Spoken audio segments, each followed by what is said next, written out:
We acknowledge that the land on which we live, gather, exchange ideas, and share our past, present, and future is the traditional territory of the Anishinaabe, Haudenosaunee, and Wendat people. My name is Alice. I'm the Community Program Coordinator over at the Brockville Museum, and thank you for joining me on this episode of Stories from the Stones, where we take a closer look at some of the individuals who are buried in the Brockville Cemetery. So the name Buell may be familiar to a lot of people. We have Buell Street in downtown Brockville, and the Buells were a group of early settlers who helped to sort of make Brockville what it is today. Behind me here, with this beautiful white marble obelisk, is the tombstone of Andrew Norton Buell, who was the son of early settler William Buell Sr.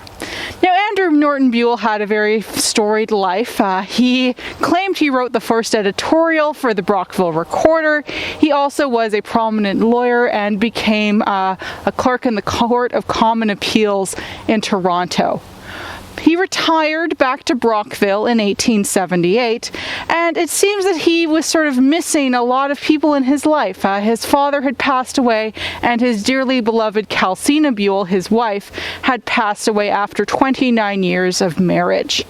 Now, this is according to Andrew Norton Buell, but basically what he said was that on a cold, wintry night, he was visited by the spirit of his dearly departed Calcina.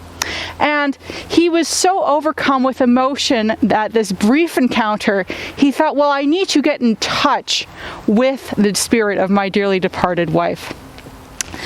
He did so. He contacted a spirit medium, and he also wrote letters and clipped off locks of his hair and signed his signature in his own blood. So it seems he was very invested in the whole procedure. Now, apparently through all of these seances, he was able to make contact with Calcina, but he was also able to make contact with another person from his past, his father, William Buell Sr.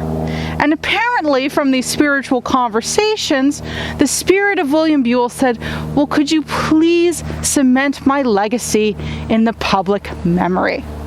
And this is what Andrew Norton Buell did.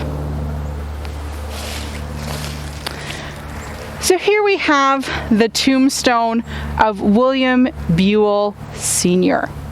This was paid for by Andrew Norton Buell long after his father's passing and probably replaced an earlier stone.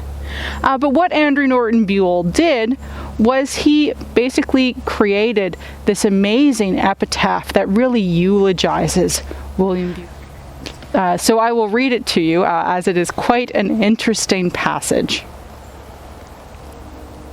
In memory of William Buell Sr., Esquire, a United Empire Loyalist, born at Hebron, Connecticut, October 5th, 1751.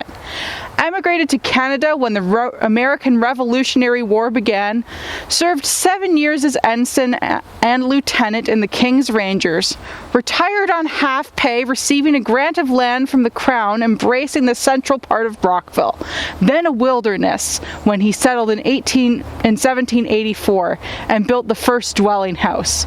He donated the courthouse square and sites for several of the churches in Brockville. He was a member of the Upper Canada House of Assembly, possessed a liberal mind, was an honest man, a kind father, and a friend to the poor.